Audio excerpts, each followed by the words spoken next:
এবারে 7 কলেজের শিক্ষার্থীদের জন্য সুখবর দিলেন শিক্ষা উপদেষ্টা বলেন, অধ্যাপক ওয়াহিদুদ্দিন মাহমুদ বলেছেন, 8 বছর আগে একটি সরকার বিবেচনাভাবে 7 কলেজকে ঢাকা বিশ্ববিদ্যালয়ে অধিভুক্ত করে, যার ফলে জটিল সমস্যা তৈরি হয়েছে বলে তিনি বলেছেন। অধিভুক্তি এটা বেশ কয়েক বছর আগে, 7 বছর আগে বোধহয় হয়েছিল।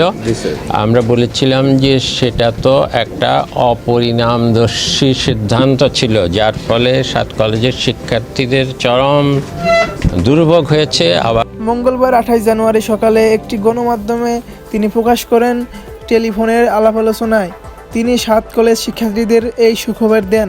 ঢাকা বিশ্ববিদ্যালয়ের উপরও অনেক বেশি চাপ পড়েছে। এর ফলে এখন সব পুঞ্জীভূত সমস্যা এসে এখন আমাদের উপর এসে পড়েছে, অন্তর্বর্তী সরকারের উপর পড়েছে। ব্যাপার রয়েছে, তাই আমরা তাড়াতাড়ি করে বিবেচনা ছাড়া সিদ্ধান্ত নিলে হবে না, ভেবেচিন্তে সব কিছু করা উচিত হবে।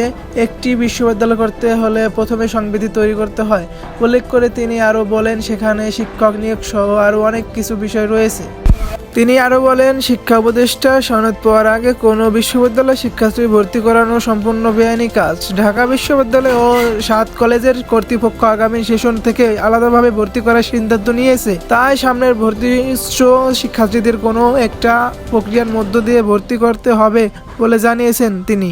ওয়াহিদুদ্দিন মাহমুদ বলেছেন, নতুন বিশ্ববিদ্যালয় করতে সময়ের খুব প্রয়োজন, এটা 3 দিনের মধ্যে করা সম্ভব নয়।